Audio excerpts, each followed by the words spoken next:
My sister demanded my renovated suite, and my parents backed her, calling me selfish despite me paying their mortgage. They thought they could bully me into submission, but they forgot I owned everything inside. So, I stripped the house bare and vanished. This is where the story truly begins, and you won't want to miss what happens. Make sure you're subscribed to see it through to the end. We're always curious. Where in the world are you all watching from today? Let us know in the comments. I didn't think a Thursday afternoon could shatter my entire reality, but looking back, the signs of the crack were there before I even walked through the door. I was running on fumes. I had just finished a 70-hour work week, finalizing the UX architecture for a massive fintech app launch that had been plagued by bugs and indecisive stakeholders for months.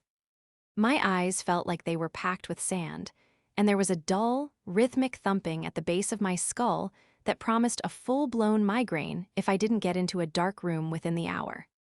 All I wanted, all I needed, was the sanctuary I had built for myself.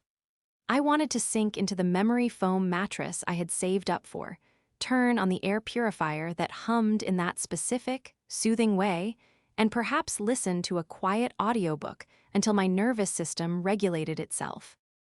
I parked my car in the driveway. It was the only car there that was less than 10 years old, a modest sedan I had bought 2 years ago. As I stepped out, the humid air clung to me, making my skin crawl. I noticed something odd immediately. My father's truck was in the driveway. Albert usually spent his Thursdays at the local lodge playing cards or tinkering with broken lawnmowers he promised to fix, but never did. And there was another car, a bright yellow compact car with a peeling bumper sticker that read "Wild Child." Mia. My stomach turned over. My younger sister wasn't supposed to be visiting. She was supposed to be living her best life 3 hours away in the city with her DJ boyfriend, a guy named Kyle who I had met once and who had tried to borrow $50 from me within the first 5 minutes of the introduction. I unlocked the front door, the heavy oak dragging slightly on the frame, another thing I needed to pay to get fixed, and stepped into the hallway. The house was usually quiet during the day, a silence I cherished as a remote worker. But today, the air was thick with tension. It felt heavy, vibrating with hushed whispers that stopped the moment the latch clicked shut. "Megan, is that you?" It was my mother, Carol. Her voice didn't have the usual distracted warmth she feigned when she needed grocery money. It was sharp, brittle, and pitched slightly too high. "Yeah, Mom, it's me," I called back, dropping my laptop bag on the entryway bench. My shoulders screamed in protest. "I'm going straight up to nap, okay? My head is killing me." "No," Carol said. She appeared from the living room, wiping her hands on a dish towel, though I knew she hadn't been washing dishes. She looked nervous. Her eyes darted to the stairs and then back to me. "Come in here, please. We need to have a family meeting." "Mom, can it wait?" I pressed 2 fingers against my temple. "Seriously, I see jagged lines in my peripheral vision. I need to lie down." "It can't wait," Albert's voice boomed from the recliner. I walked into the living room. It was a tableau of judgment. Albert was sitting in his recliner, arms crossed over his chest, looking at the floor as if studying the carpet pattern. Carol was standing by the mantel, wringing the dish towel like she was trying to strangle it. And there, sitting in the center of the sofa, was Mia. She looked wrecked. Her mascara was smeared in raccoon circles around her eyes, her nose was red, and she was clutching a box of tissues like a lifeline. She was surrounded by 3 large suitcases. "What's going on?" I asked, the dread pooling in my stomach, displacing the nausea from the migraine. "Mia is back," Carol said, her voice trembling with performative sympathy. "Kyle, that monster, he kicked her out. She has nowhere to go, Megan. She's heartbroken." "I'm sorry, Mia," I said, and I meant it though my patience was thin. "That sucks, truly. But why is this a family meeting that couldn't wait until I took ibuprofen?" Mia looked up at me, her lower lip quivering. She didn't speak. She just looked at Carol.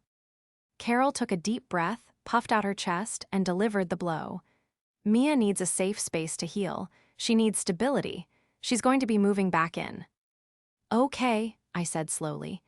We can set up the air mattress in the guest room until we clear out the boxes in there. No, Albert grunted. He finally looked up, his face set in a hard, stubborn grimace. The guest room is full of damp. The basement leaks. That's no place for a grieving girl. So, I asked, looking between them. So, Carol said, her voice hardening, losing. The tremor, she needs the master suite, Megan. I blinked. The master suite, you mean, my room. It's the only room with the ensuite bathroom and the space for her yoga things and her clothes, Carol said quickly, rushing the words out. She needs privacy. She needs to feel like she has a home again. You can take the guest room. It's just for a while. You're strong, Megan. You can handle a little discomfort. Mia is fragile right now. I looked at Mia. She wasn't crying anymore. She was watching me, her eyes sharp, waiting to see if I would fold. You want me, I said, my voice barely a whisper, to move out of the room I pay the mortgage for, the room I spent $15,000 renovating, and move into the storage room that smells like mildew. It's just a room, Megan, Carol snapped, her face twisting into ugliness.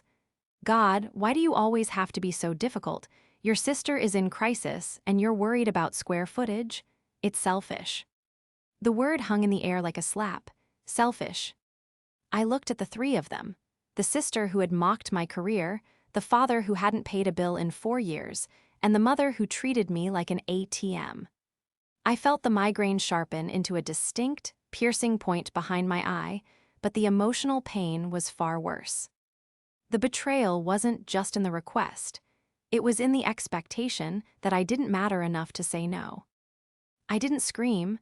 I didn't throw things. That was Mia's domain.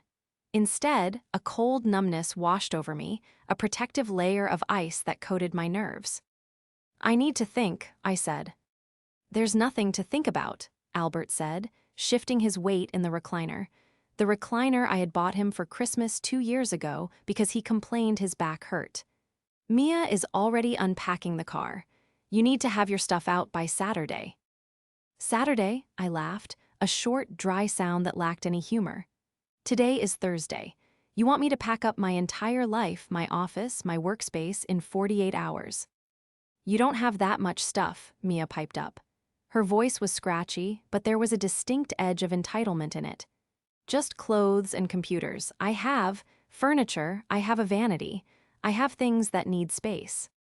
My computers are my livelihood, Mia, I said, turning to her. The livelihood that pays for the electricity you're using right now. Don't throw money in her face, Carol shouted, slamming her hand down on the mantelpiece. We are a family. We help each other. You have been so blessed, Megan. You make all this money sitting in your pajamas, tapping on a keyboard while the rest of us struggle. It's time you gave something back. I stared at her, gave something back. I walked out of the living room and up the stairs, my legs feeling like lead. I could hear them talking as I ascended. She's always been like this, Mia whined. So possessive. Don't worry, honey, Carol soothed. She'll do it. She knows it's the right thing to do. I reached the top of the landing and opened the door to my room. It wasn't just a room, it was my sanctuary. When I moved back in 3 years ago, the house was facing foreclosure. Albert had retired early, forced out, really, and Carol had never worked. They were drowning. I took over the mortgage, the utilities, the taxes. In exchange, I asked for one thing, the master suite. It had been a wreck then. Peeling 1980s wallpaper, a carpet that smelled of wet dog, and a bathroom with a cracked tub. I looked around now. The walls were painted a soft, expensive slate blue. The floors were hardwood, installed by a contractor I paid. The lighting was recessed and smart-controlled. My desk was a sprawling L-shaped mahogany setup that housed my 3 monitors. The ensuite bathroom featured a rain shower and heated tile floors. I had built this, every inch of it. I walked over to my desk and sat down. The migraine was throbbing, but my mind was beginning to race. I looked at the dual monitors, the ergonomic chair, the high-end webcam I used for client meetings. Then I looked at the corner of the room where my personal server rack sat. It controlled the mesh Wi-Fi system that blanketed the house, a system I installed because the internet here used to be dial-up slow. I looked at the thermostat on the wall, a Nest unit I had purchased and linked to my phone. I stood up and walked to the window, looking down at the backyard. I saw the new patio furniture I had bought last summer so Carol could host her book club. I saw the grill Albert loved to use. They saw this house as theirs. They saw me as a tenant who had gotten too comfortable, a resource to be harvested and then stored away in the closet when a more favored child needed the space. There was a knock on the door, and before I could answer, Carol walked in. She didn't knock to ask permission, she knocked to announce her arrival. She looked around the room, her eyes calculating. She wasn't seeing my hard work, she was seeing Mia's future. "You know," Carol said, running a hand over the velvet armchair in my reading nook. "Mia is going to need this chair. It matches her aesthetic. You won't fit it in the guest room anyway." "The chair cost $800, Mom," I said flatly. "Oh, stop it," she waved a hand dismissively. "It's just stuff. Family matters more than stuff. Look, Albert and I have been talking. Since you'll be in the guest room, we think it's fair if you keep paying the mortgage, obviously, but maybe we can lower your grocery contribution by $50 a month to make up for the inconvenience." $50, I repeated. "It's a gesture, Megan, take it." She turned to leave, pausing at the door. "Oh, and move the router thingy out of here. Mia says the lights keep her awake. Put it in the hall." "The router controls the internet for the whole house," I said. "Just move it," she snapped, "and start packing. Mia wants to paint the walls pink on Sunday." She closed the door. I sat there in the silence, the rage finally beginning to burn through the ice. They thought they had won. They thought that because they were my parents, because they held the title of family, they held all the cards. They thought I was trapped by obligation and guilt. But as I looked at the glowing lead light of the server rack blinking in the corner, I realized they had made a critical error in their calculations. They were looking at the walls and the floorboards. They weren't looking at the infrastructure. They had forgotten one crucial thing: I didn't just pay for the space. I owned the functionality of their lives. To understand why this betrayal cut so deep, you have to understand the ecosystem of my family. I was never the favorite. I was the reliable one, the low-maintenance one. While Mia was in high school getting cheerleading uniforms that cost as much as a used car, I was working part-time at a library to save for college. When Mia wrecked her first car 3 weeks after getting her license, Albert took out a loan to get her a new one so she wouldn't lose her confidence. When I got a flat tire in college, I was told to figure it out because money was tight. I didn't resent it back then. I internalized it. I thought that if I just worked harder, if I became successful enough, I could buy their approval.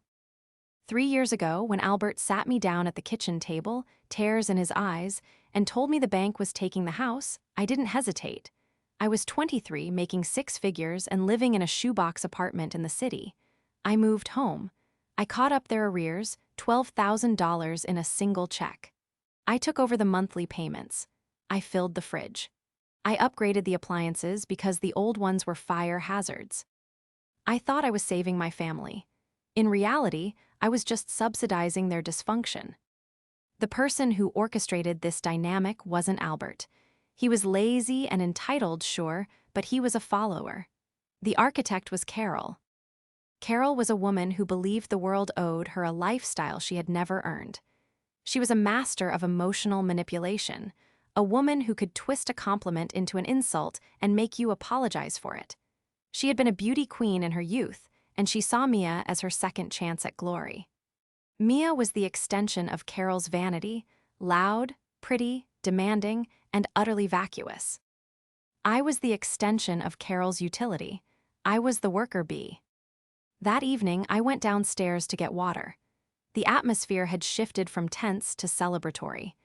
They were in the kitchen, my kitchen, really, given I bought the stove, the double-door fridge, and the microwave. They were eating pizza. They hadn't asked me if I wanted any. "So I was thinking," Mia was saying, her mouth full of pepperoni. She was leaning against the granite island I had paid to install. After I paint the room, we should get new curtains. Megan's are too grim. I want sheer white ones. And maybe we can sell that big desk she has. It takes up too much room. I want a vanity there. We can put it on Marketplace, Carol agreed, pouring herself a glass of wine. We could probably get a few hundred for it. That would help with your moving costs. My blood ran cold. They were already planning to sell my property. I stood in the doorway, unseen for a moment, observing them. Mia looked different than she had a year ago. The city had hardened her. She was wearing designer athleisure wear that I knew cost more than my car payment, yet she was homeless. Her hair was perfectly balayaged. She didn't look like a victim of a bad breakup. She looked like a parasite looking for a new host. "What about Megan's work?" Albert asked, though he didn't sound very concerned. He was busy dipping a crust into ranch dressing. "She needs the desk." "She can use the dining table," Mia scoffed. "She just types all day. It's not like she's doing manual labor. Honestly, I think she makes up how hard her job is just to get out of doing chores." "You're right," Carol sighed. "She's always been dramatic. Remember when she complained about the heat in the attic? She's just soft." Soft. I had paid off their debt. I had fixed the roof. I had bought the car Albert drove to his poker games, and to them, I was soft. I stepped into the light. The conversation stopped instantly. "Oh, Megan," Carol said, her smile tight and fake. "There's pizza left. If you want a slice, you should grab it before Albert finishes it." "I heard you talking about selling my desk," I said, my voice calm, dangerously calm. Mia rolled her eyes. "God, were you eavesdropping? We were just brainstorming. I need space, Megan. That desk is a monstrosity." "It's my desk, Mia. I bought it. I have the receipt." "It's in my room," Mia countered, crossing her arms. "Or it will be, so it's in the way. Mom said we need to clear the energy." "The energy," I repeated. "Look," Carol intervened, stepping between us. She put a hand on my arm. I flinched. "Megan, stop causing a scene. Mia is going through enough. We'll discuss the furniture later. For now, just focus on packing your clothes. We want the room ready by Sunday." She squeezed my arm, her nails digging in slightly. It was a warning. Do not ruin this. "Sunday," I said. "Right." "And Megan," Carol added, her eyes narrowing, "don't be petty. Don't try to lock the door or hide things. We're a family." I looked at the three of them, the gluttonous father, the narcissistic mother, the spoiled sister. They were a cohesive unit, a three-headed hydra of entitlement. I was the outsider. I was the host organism. "You're right," I said. "We are a family. I'll be ready by Sunday." They smiled. They thought I had capitulated. They thought the soft daughter had folded under the pressure. They didn't see the calculation happening behind my eyes. They didn't know that I wasn't going to pack my clothes. I was going to pack everything. Friday morning arrived with a suffocating humidity that seeped through the cracks of the house, but for the first time in years, I didn't feel the weight of it. I felt a strange, vibrating clarity. The migraine had receded, replaced by a cold, sharp focus. I woke up early, before the rest of the house began its chaotic stir. I showered in the bathroom I had tiled myself, letting the water run hot, knowing this would be one of the last times I stood here. As I dried off, I looked at myself in the mirror. I didn't see the soft daughter Carol talked about. I saw a woman who managed million-dollar projects for Fortune 500 companies. I saw a problem solver. I had been approaching this wrong. I had been treating this as a family negotiation, relying on emotional currency, love, gratitude, fairness, that simply didn't exist in this economy. I needed to treat this like a hostile takeover. I dressed in my sharpest blazer and jeans, grabbed my laptop bag, and walked downstairs. Carol was already in the kitchen, making coffee in the high-end espresso machine I had bought for her birthday. The smell of freshly ground beans filled the air. "Good morning," she chirped, her mood significantly improved since she thought she had won. "You're up early. Going to start clearing out the closet." I poured myself a cup of black coffee from the pot, ignoring the espresso machine. I needed to start detaching from my investments immediately. "I'm going into the city," I said smoothly. "I have meetings, I'll be back late." "Oh," Carol frowned, the mug pausing halfway to her lips. "Well, don't be too late. Mia wants to measure the windows for those sheer curtains tonight. She needs you to move your desk so she can get the tape measure in there." "I'll handle the furniture, Mom, don't worry." I walked out before she could ask for gas money. I didn't go to a co-working space. I drove straight to the Avery, a luxury apartment complex 20 minutes away that I had driven past 1,000 times, but never allowed myself to consider because the rent was irresponsible. I walked into the leasing office. The air conditioning was crisp, the floors were polished marble, and the leasing agent, a woman named Sarah, treated me with immediate respect. "I need a 2-bedroom unit," I told her, sitting down in a plush velvet chair. "Top floor if possible, and I need to move in immediately, as in Sunday." Sarah blinked, then smiled professionally. "We have a corner unit available. It has a skyline view, in-unit laundry, and fiber optic internet included." "Show me," I said. The tour was a revelation. The apartment was pristine. White walls, quartz countertops, floor-to-ceiling windows that flooded the space with natural light. It was empty, quiet, and completely mine. There was no damp smell, no peeling wallpaper, no parents judging my career. "I'll take it," I said, standing in the center of the living room. "Great, we can run the credit check now," Sarah said. "Do it." "Within and ho."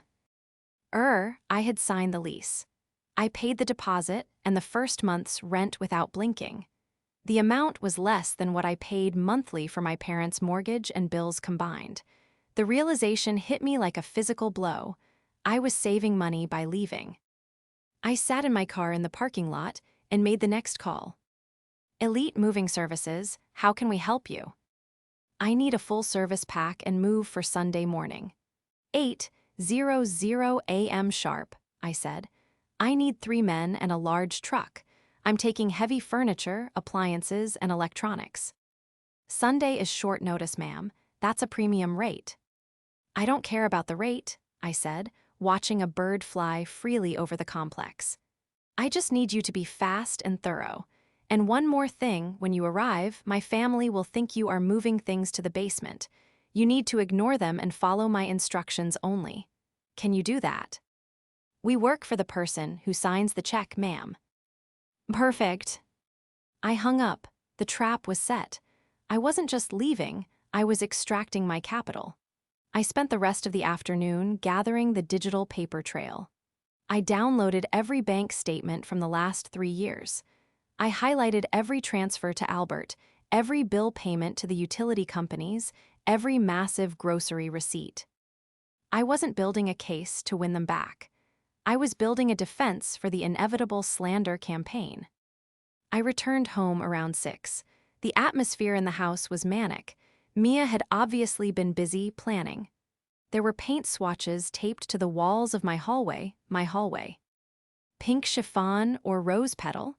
Mia asked as soon as I walked in. She was holding a glass of wine, sitting on the stairs, blocking my path. "I think rose petal is more mature, right?" "Sure, Mia, rose petal," I said, stepping around her. "Did you move the desk?" she asked, not moving her legs. "Not yet. The movers are coming Sunday morning," I said. Mia's eyes lit up. "Movers? You hired movers just to take stuff to the basement and the guest room? Wow, must be nice to have money to burn on laziness." "I want it done quickly," I said, keeping my face neutral. "I don't want to drag this out." Carol walked out of the kitchen, wiping her hands. "That's actually a good idea, Megan. Your father shouldn't be lifting heavy things with his back. It's the least you could do, really, hiring help." "Exactly," I said. "I want to make sure the room is completely cleared for Mia by Sunday afternoon." "Perfect," Carol beamed. "See, I knew you'd come around. We're going to have a nice family dinner Sunday night to celebrate Mia's new start. You can make that lasagna everyone likes." I almost laughed. The audacity was breathtaking. They were kicking me out of my room, and in the same breath, assigning me catering duties for the celebration of my own displacement. "We'll see," I said. "I'm going upstairs to organize." I went into my room, my office, and closed the door. I didn't start packing clothes. I started with the documentation. I went to the file cabinet under my desk. I pulled out the receipt for the washer and dryer, $1,800. The receipt for the refrigerator, $2,200. The invoices for the electrical work, the plumbing, the flooring. I took a stack of bright neon green Post-it notes. I walked over to the server rack in the corner. I placed a sticky note on it, MEGAN's property. I walked to the smart TV mounted on the wall, MEGAN's property. I went into the bathroom and looked at the heated towel rack I had installed, MEGAN's property. There was a knock on the door, and before I could hide the notes, Albert walked in. He was holding a tape measure. "Just need to check the width of the closet," he grunted, not looking at me. He walked past me and started measuring. Then he paused. He looked at the TV. He looked at the neon green note. "What's this?" he asked, peeling it off. "Megan's property." "Just organizing for the movers, Dad," I said, my heart hammering against my ribs. "I want them to know exactly what gets moved so they don't take anything of yours by mistake." He snorted. "Well, obviously, just make sure they don't scratch the floors. I just had these refinished." I stared at him. "You had them refinished?" "Well, the house had them refinished," he corrected, waving his hand vaguely. "You paid the guy, but it's my house. The floor is part of the house." "Actually, Dad," I said, stepping closer to him, the anger simmering hot and bright in my chest. "The floor is a fixture. I can't take the floor. But everything that isn't nailed down, that's a different story." He frowned, looking at me with sudden suspicion. "What is that supposed to mean? You aren't taking the TV, are you? Mia needs a TV in here to unwind."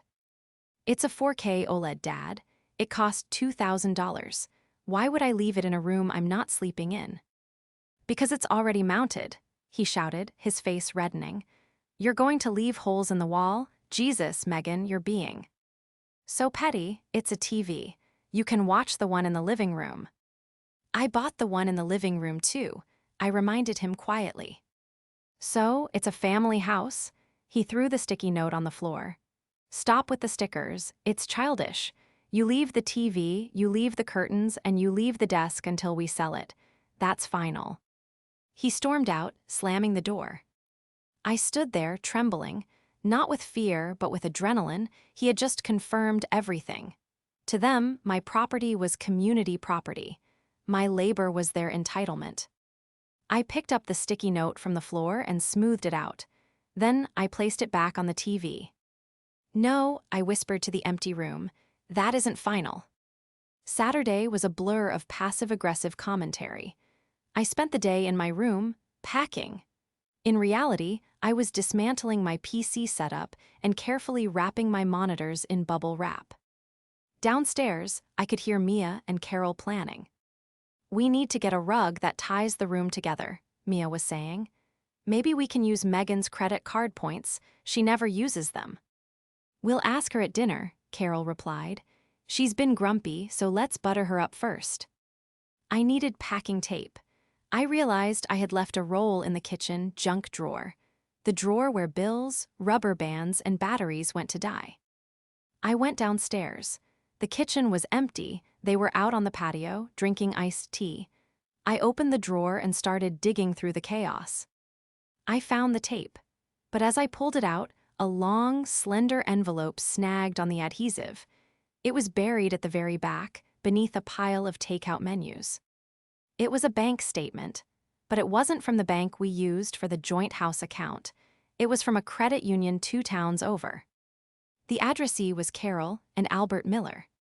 I frowned. I knew their finances. I managed their finances. They claimed to be living on Albert's tiny disability check and Social Security.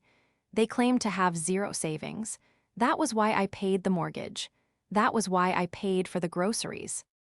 I ripped the envelope open. My hands shook. It was a quarterly statement for a high-yield savings account. I scanned the numbers. Beginning balance, 42,500 deposit, casino winnings, $2,000 ending balance, 44,500. I felt the air leave my lungs, $44,000. They had $44,000 sitting in a secret account. For 3 years, they had watched me work 70-hour weeks. They had watched me skip vacations. They had watched me drive an old car. They had cried at the kitchen table about how they couldn't afford to fix the water heater, so I paid for it. They had begged me to cover the property tax increase, so I paid it. They weren't poor. They were hoarding their money while they burned through mine. I heard the patio door slide open. I shoved the statement into my pocket and turned around. Carol walked in, fanning herself. "It's hot out there. Did you find the tape?" I looked at her, really looked at her. I saw the crow's feet around her eyes, the expertly dyed hair, the manipulative tilt of her mouth. I saw a stranger. "Yeah," I said, my voice sounding hollow, distant. "I found it." "Good," she said, opening my fridge, and grabbing a soda. "Oh, by the way, Mia was wondering if you could leave your noise-canceling headphones. The ones you wear for work. She thinks they would help her meditate." The rage that surged through me was so intense it almost blinded me, but I forced it down. I clamped a lid on it tight. If I exploded now, if I confronted them about the money now, the plan would fall apart. They would gaslight me, they would bar the movers, they would make tomorrow hell. I needed to be smart. I needed to execute the exit. "I'll think about it," I said. "Thanks, sweetie," she smiled, patting my cheek as she walked past. "You're a good sister, even if you are a bit difficult sometimes." I waited until she was gone, then I pulled the statement out of my pocket.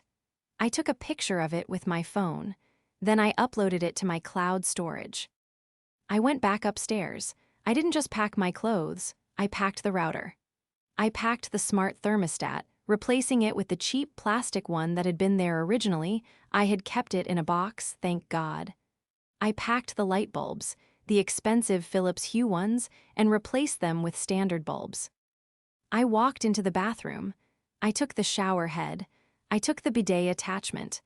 I took the toilet paper holder I had bought because the old one was rusted. I was methodical. I was ruthless. Around 10:00 p.m., Mia knocked on my door. "Hey," she said, leaning against the frame. "Mom said you're taking the TV? That's really lame, Megan." "It's mine, Mia." "You're just jealous," she spat, her face twisting. "You're jealous that Mom and Dad actually like me. You think because you buy things, you own people, but you don't. You're just the wallet." She turned and left. I stood in the center of the room, surrounded by boxes. "You're right," I whispered to the retreating figure. "I am the wallet." I picked up my phone and opened the app for the power company. I navigated to the Service tab.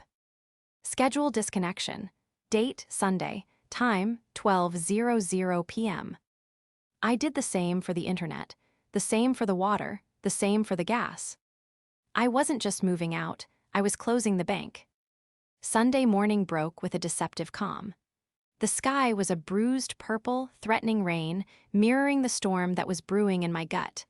I was up at 6:00 a.m., dressed in workout clothes, finishing the final labeling. I could hear the house sleeping. Mia was likely dreaming of her new pink walls. Carol was probably dreaming of the family harmony she believed she had successfully bullied into existence. They were asleep in a house they believed was a permanent, immutable provider of comfort. They didn't realize that the comfort had an expiration date, and it was 2 hours away.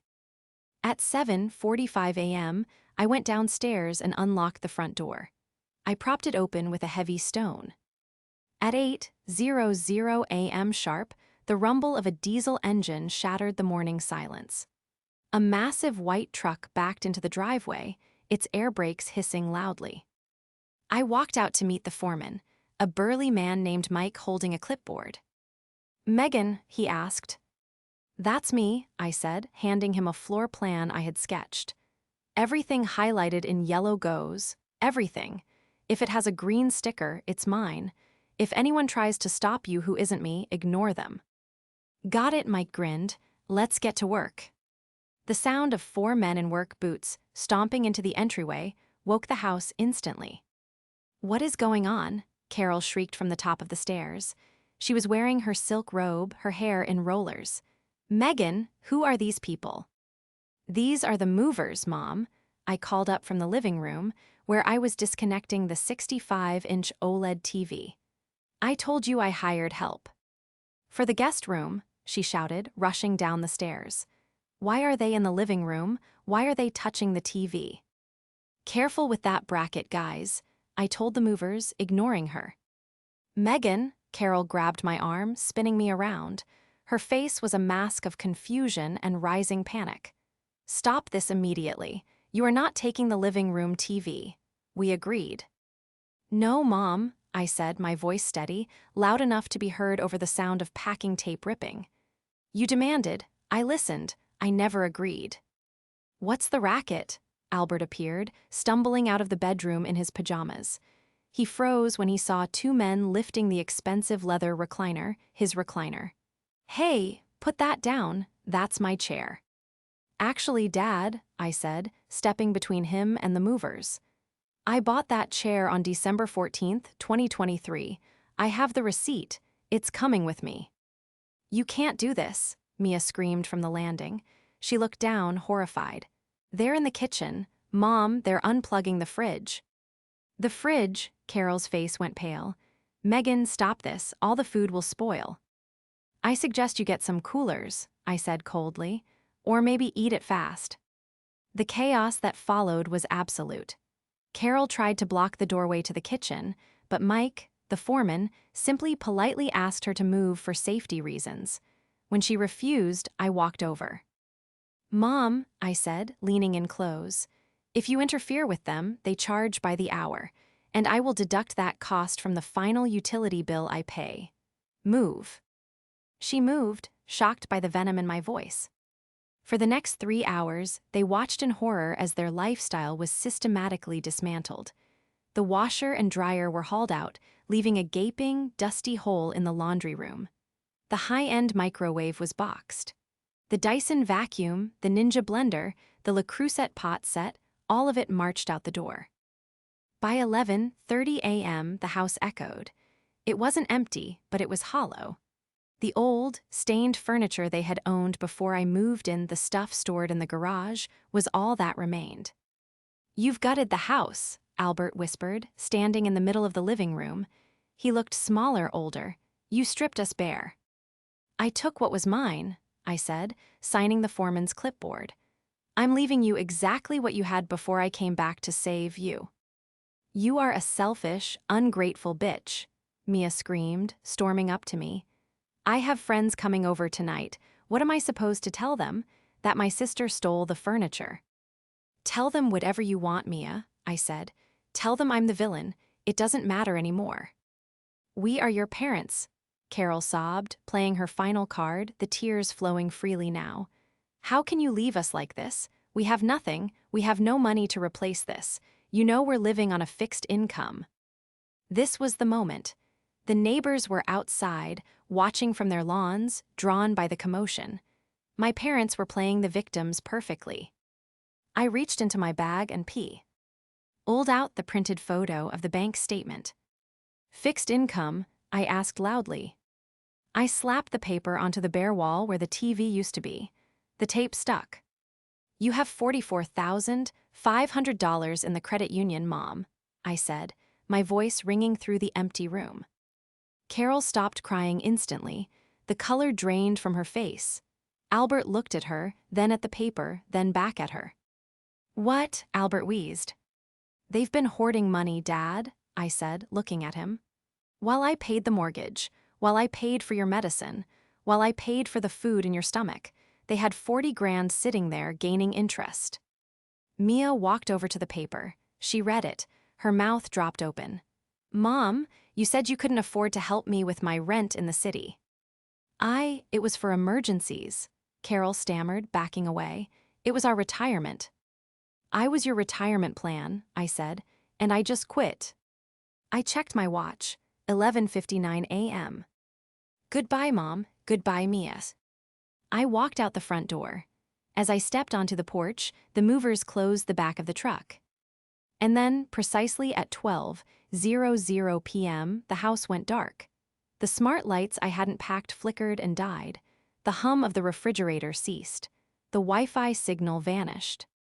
"The power," Mia shrieked from inside. She cut the power. I got into my car, the engine purring to life. I didn't look back. I didn't see them standing in the doorway of their dark, empty house. I only saw the road ahead, wide open and bright. The first week in my new apartment was the quietest week of my life. I slept for 12 hours a night. I woke up to sunlight streaming through floor-to-ceiling windows. I made coffee in my kitchen, drank it on my balcony, and realized that the crushing weight I had carried for 3 years wasn't stress from work. It was the gravity of my family's expectations. I had blocked their numbers on Sunday night. My phone shows a log of blocked calls, hundreds of them. Carol, Mia, even extended aunts and uncles I hadn't spoken to in years, presumably recruited as flying monkeys to guilt-trip me back into submission. I didn't listen to the voicemails. I didn't need to. I knew the script. First anger, then bargaining, then guilt, then rage again. But silence, real silence, has a way of letting the truth float to the surface. 2 months later, I was sitting at a cafe near my office, reviewing a design brief when my phone buzzed. It was a number I didn't recognize. Usually, I ignored these, but something made me answer. "Hello. Megan." It was Albert, but his voice sounded different, clearer, less like the grunting, passive lump in the recliner. "Dad," I stiffened, my finger hovering over the hang-up button. "If you're calling to ask for money, I'm hanging up." "I'm not," he said quickly. I just wanted to tell you that you were right." I paused. "Right about what?" "About everything," he sighed. The sound was heavy with regret. "About the money, about Carol." He went on to tell me what had happened after I left. The emergency fund Carol had hidden hadn't lasted long. Mia, furious about the living conditions and the lack of internet, had demanded Carol buy new furniture immediately. They blew through $15,000 in the first week trying to replicate the lifestyle I had provided. But without my income, the reality of the bills hit them. The mortgage, the utilities, the taxes. The tension in the house exploded. Mia, realizing the free ride was over and that the house was now a place of stress rather than luxury, had left. She moved back in with Kyle, the toxic boyfriend, just to get away from Carol's screeching about money. "Your mother," Albert hesitated. She's not handling it well. She blames you every day, but when I saw that bank statement on the wall, it woke me up, Megan. I let her use you. I sat there and watched her bleed you dry because it was easier for me. I was a coward." I listened, tears pricking my eyes, not tears of sadness, but of release. This was the validation I had never expected to get. "I moved out, Megan," he said softly. My breath hitched. "You left Mom." "I'm staying at your Uncle Jerry's place. I filed for separation yesterday. I can't live in that house anymore. It's too dark, and I don't mean the lights." "I'm glad, Dad," I said, and I meant it. "I know I don't deserve it," he said, his voice cracking. "But I hope one day we can grab a coffee. I want to pay for it, with my own money."